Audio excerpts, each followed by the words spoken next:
आइए बच्चों, हम क्लास 10 कार्बन एंड कंपाउंड्स का बहुत ही ज़्यादा इम्पोर्टेंट क्वेश्चन को यहाँ पर डिस्कस करेंगे।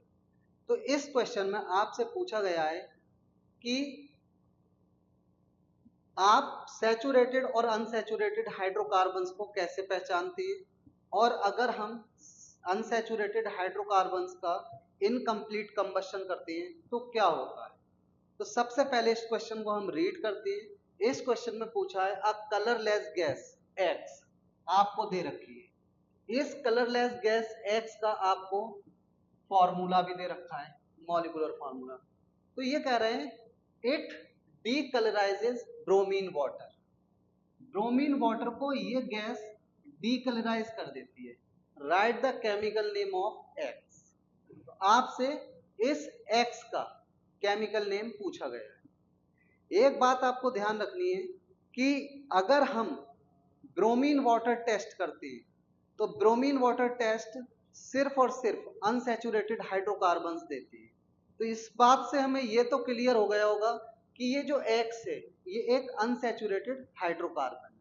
अब अनसैचुरेटेड हाइड्रोकार्बन में या तो ये एल्कीन हो सकती है या फिर एल्काइन हो सकता है। तो हम इसको कैसे पहचानेंगे कि ये एल्कीन है या फिर एल्काइन है। इसके लिए हम इस मॉलिक्यूलर फॉर्मूले की कंपेयर जर्नल फॉर्मूले से करते हैं, एल्कीन के और एल्काइन के। तो सबसे पहले एल्कीन के जर्नल फॉर्मूले से इसकी कंपेयर करेंगे।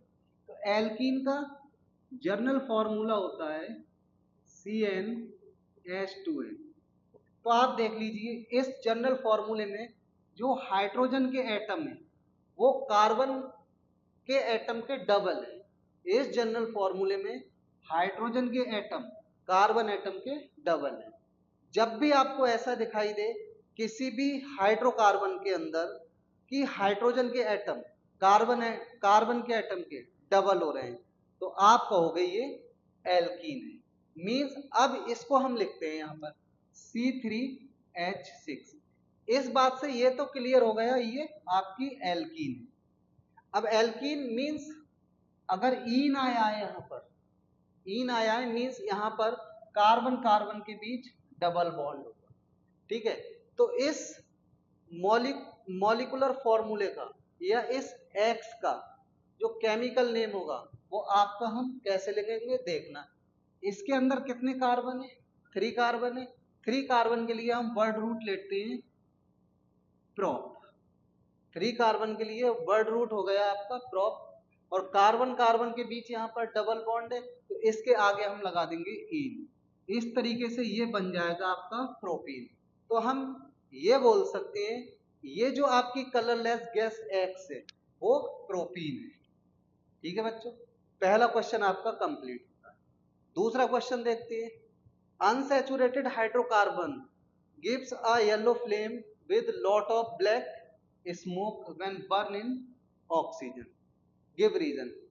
हमको ये रीजन देना है कि जब भी हम अनसैचुरेटेड हाइड्रोकार्बन्स को बर्न करते हैं तो वो ब्लैक स्मोक देते हैं, या फिर आप बोल सकते हो शूटी फ्लेम देते हैं। ऐसा क्यों होता है? क्योंकि ये जो अनसैचुरेटेड हाइड्रोकार्बन्स होते हैं इनके अंदर कार्बन की अमाउंट हाइड्रोजन से ज्यादा होती है, इस वजह से ये शूटी फ्लेम देते हैं। दूसरा रीजन ये होता है इतने ये जो आपके अनसैचुरेटेड हाइड्रोकार्बन्स होते हैं ये कंप्लीटली बर्न नहीं हो पाते, डेट इज इनका इनकम्प्लीट कंबशन होता है, या फिर इनको लिमिटेड सप्लाई ऑफ एयर देते हैं। उस केस में ये प्रोड्यूस करते हैं ब्लैक या फिर शूटी फ्लेम।